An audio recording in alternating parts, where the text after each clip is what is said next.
I'm Lou Hazelwood. I'm an artist with interests in memory, temporality, nostalgia and how we display. Working generally with found footage and old viewing machines, but sidestepping into performance and sound work as well. Born in Leeds in 1971 with pretty much an obsession for photography from about the age of 3. There's images of me with cameras, to going to foundation in Leeds. Undergrad degree brought me to Hull, MA took me to Sheffield, came back to Hull, settled here, been here ever since. When I was on foundation in Leeds, I was working a lot with text and image and playing about with sound and photography. They then suggested that Hull had a very strong sort of time-based media course at that point, to come here and to be engaged with that practice. What kept me here ultimately was falling in love. I've worked a lot with found footage, so buying Super 8 film, reappropriating it, old slides, working with viewing machines, making old technologies new again, and playing about with generally the intersection between the analogue and the digital on a Venn diagram. That's me in the middle. Yeah, the ghostie I went to see was at Tate Britain alongside the Salt Print exhibition. It was by Walter Hugo and Zoniel, and it was salt print selfies. They took us through a process of taking a self-portrait but not being able to see it, and having to rely on an audience that we didn't know and their Facebook fun. And we had to decide whether we went with a mass audience or whether we trusted our own instincts. And there was a lot of discussion that came out of that. I mean, there were psychoanalysts there was a guy there working with the destruction of DNA by UV light. From that process they made a digital negative, and then we had to steam our face and actually put salt onto the canvas, so we became the image as well as being the image. I showed in Red as part of Stuffed in 2004, which was when the art college, the art education in the city was ending temporarily. I've shown there since in solo shows, and I curated Stuffed all over again in 2014, bringing people back as a sort of emergence and a re-energising of the gallery. I'm currently on the committee, and we've been working hard to keep showing experimental contemporary art in the city. Red's been around since 1997, so in 2017 Red is 20 years old, and it's currently coming up to being 18. Hi, my name's Luke Pink, also known as Pinky, and I'm an artist. I grew up in Hull, went to school here, went to college here. I lived in Hull until the end of the 90s. I then moved to London, where I worked as a freelance illustrator mainly, and also had a few exhibitions, solo shows and stuff. I do a sort of combination of paintings, illustration work, commissioned work, and my own thing really. I think early influences are probably sort of cartoons, comic books, graffiti, so a lot of old school New York graffiti writers. Earlier than that, probably going right back, is things like Roger Hargreaves, like Mr. Man, really solid. I think that's still an influence on me, because I read them to my kid now and I look at them and I think, oh right, that's where I bit my style from basically. I think collaborations are a big part of what I do. I think they're like a really integral part of what I came from really. It takes a lot of collaboration really to make a lot of those things happen. Even those street artists that are kind of become famous, they all have people who help them out. I didn't do the usual thing of sort of growing up, going to sixth form, then going off to university and never returning. I stayed here through my 20s and kind of was influenced by some of the graffiti writers that I used to hang out with. There's a guy called Lebo, who's really the original graffiti writer, as far as I'm concerned, from Hull. He's the guy that had the original style. I've always come back to Hull since I left, really. I used to come back, I left in about 1999, and I would always come back. I used to come back like 2 or 3 times a year, just to hang out with the graffiti writers that I knew and paint walls and stuff. And then a little bit later on, I started coming back, and I was helping friends out. I painted my friend's cafe, which was in the Old Town, the Green Ginger Cafe, and then I started doing some of the public art commissions, like the Larkin Toads, and I did a big public art commission down Whitefrigate called Pink Frygate. I mean, I've always come back. I would say like a third of what I do over the last 15 years has been based here. You know, it's still an important part of what my practice really, you know.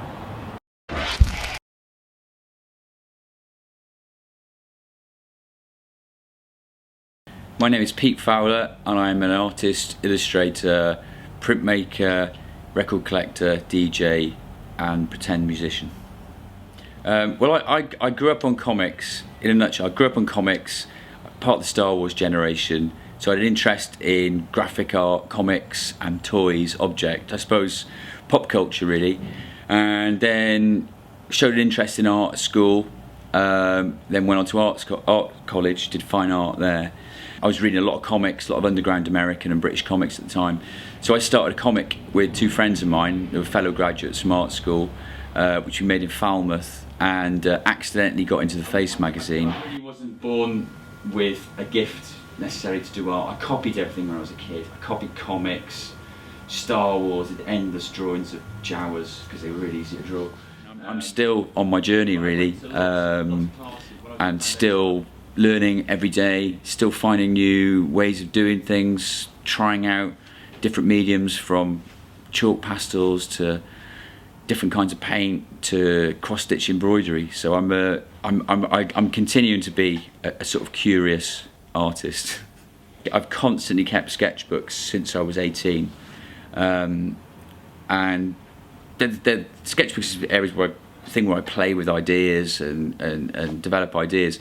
So I used to make a lot of 3D work from the characters and drawings in my sketchbook, and then that sort of progressed to when I moved to London, finally got my own studio where I could make as much mess as I want, and started making large-scale sculptures based on the things I really liked about the toys I grew up with. My whole thing with toys was I love the aesthetic of them. I love the fact that they were kind of collectible and accessible as well. I grew up on pop art. It was the thing that I really loved, be it comics to the British and American pop artists, and I just love the referencing of that culture. And for me, I wanted to get my work out there. So for me to make these toys that had the same amount of time and care and attention put in as the large sculptures, to be out there, to be available from £1.50 to £20 was a really big thing for me. Connecting with people and communicating with people is really important. For me, music is what I live for. I don't look at a lot, might kind of sound weird, but I don't look at a lot of visual art really. I very rarely go to galleries these days, and music's the thing that I really I get vitamins from really. It's something that kind of feeds me, whether it's inspiration or just the feeling or the mood that it can take you in. So my love of music has kind of now actually turned into me making music. I really like kind of analog or just sort of hardware of music, and I've collaborated with a friend of mine called Dave Cranmer, who's some sort of genius that makes electronic instruments. He makes props, all sorts of incredible things. So I was contacted by Vice magazine to work or to choose someone I'd never worked with before that I've always really wanted to work with. So I chose Dave after seeing him on London News in a lab coat with a sieve on his head with lots of wires coming out of it connected to this synth, and I thought, this guy's amazing, I need to meet this guy. I think my nugget is, if you're a creative person, just put in the work, believe in yourself, and to try and find your own voice. Don't be afraid to sort of seek inspiration from anywhere. And I think all that sort of rolls into you expressing who you are in what you do. It doesn't necessarily have to be visual arts, it can be anything. I think the same thing applies. But I think it's about, at the end of the day, I'm from a working class background, it's like just put in the work, and that's probably the most important thing I could say, really. Right, good evening and welcome to instalment number 5 of Nourishment.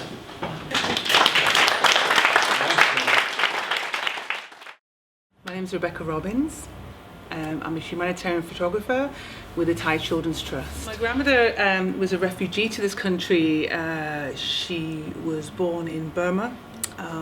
She kind of has always been an inspiration to me in the way that she just had a steely determination to do things and to make things happen and to try to overcome situations. My work is predominantly in Southeast Asia because of the fascination. I didn't really, I have some memories of my grandmother growing up, less of my father, and I always had a fixation and an obsession with the Far East, particularly Thailand and Burma, which led me to put myself in a situation where I would work there, working with the Thai Children's Trust, and to try and do something on a humanitarian level for the children there and for the different plight, and to try and bring about some kind of change and to try and raise awareness to their situation. I See Me project really came about from my last trip, my first trip with the Thai Children's Trust to Thailand to document the projects that they have there. I'd work with children with HIV, children that had been victims of child trafficking, abandoned, abused, and so on forth. And what I noticed is I was there to document their work and to do portraiture and whatever, but I realized that they were so fascinated with the camera. I had a little camera with me and they wanted to pick it up and to click little pictures, do selfies. I had my cell phone with me as well, and they were really just fascinated by the image thing and playing with imagery. So I thought to myself that would be kind of interesting to go back there, to take the cameras, which I took 10, and to get the kids to go and document their story from their point of view, from their perspective. I see me, how I see myself in my situation, the things that make me happy, my hopes, my dreams, my aspirations. And in doing that, try to discover key children that not only had the aspiration, but they had the ability to bring about some kind of change. In my last trip, there were 4 or 5 children that were really quite special and unique. One of them in particular is a very gifted student, and she wants to be a human rights lawyer. And I thought it was kind of interesting, and she was quite mature and pretty switched on for her age. She's only 13. And I said to her teacher, this is quite a mature, she has this composure and this is quite a big dream. What are her grades like? Do they back up this dream? And she's the top student in the school. So I said, what are the obstacles? Money, always money. So with the I See Me Trust, the I See Me project, we're not only raising awareness, we're raising funds to help people like her and many others like them to realise these dreams by going to university, by achieving this dream, and in turn her ambition is also to bring something back to the community. I'm excited about it. I feel I'm just a small part of the whole thing. Just really excited and to the possibilities of what we can achieve with it, really. No, it's me. No, Thank you. Just so yeah. I've got it on good coach. I recommend you have the one in first. I know, but 7 years, is it